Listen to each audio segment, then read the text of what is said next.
Obviously not where you'd like to be right now talking about the season, but just looking back at it as a whole, how do you evaluate the season? Yeah, I think a lot of steps forward, especially from the year before that was strange with no playoffs and the shortened season. So getting to play all those games this year, I think, was a huge benefit, and I think made a lot of progress as a team as well as individually. And it was certainly a fun ride. But yeah, like you said, we were hoping to still be playing for sure. I'll talk about the inclusiveness of this group because we talked about it all season long, but just the general nature of how much fun you guys had as a group. Can you ever point to a year in hockey where you've had something like this before? Yeah, I'm not sure I can. I think that was a really good way of putting it. It's just you certainly look forward coming to the rink every day.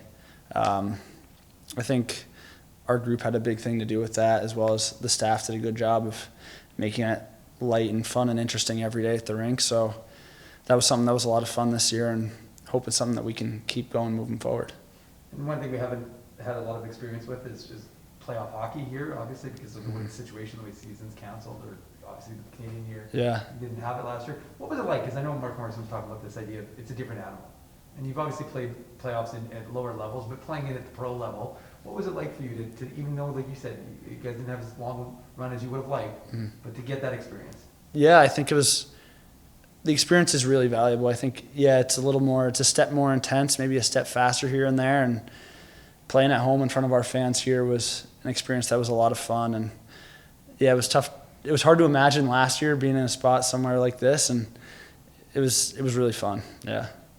And is that kind of, I guess gets you a little bit excited for next year already? I know just this year just ended, but the idea of the fan base getting more engaged and following with you guys, especially without the Jets, Jets season's being done, so now that everybody's focused on you guys, you're on TSN, it seemed like there's a lot more attention being brought to the group. Did you feel that? Yeah, a little bit. Just the TSN thing is always cool for us. Obviously, we like AHL TV, but TSN is certainly a bit of a step for us. And yeah, like you said, maybe a little bit here and there. And going back to the fans, I don't think we can thank the fans enough. I think they were awesome, and they certainly made a difference, especially in the playoffs for us. What can you say about Mark Morrison in his first year as head coach with you guys? Yeah, he's been awesome. I think last summer we didn't know too much about him, and we had heard good things, and I think he backed it all up. I think guys were happy, and it showed on the ice for most of the season there. So what does summer look like for you? Yeah, that's a good question. We'll see. Got a bit of a drive back to the East Coast here, somewhere in the 30-something hours, so we'll get back there and maybe get down to the shore for a couple of days before getting back to work.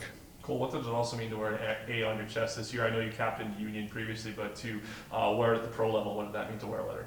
Yeah, it meant a ton to me, especially with the group we had. I think we talked about it a second ago. Just having such a good group of guys and being in a position with them meant a lot, just because we had not only the guys wearing letters, but there was so much help from everybody else because we had such a good group. It made it a really easy job, and it was a lot of fun.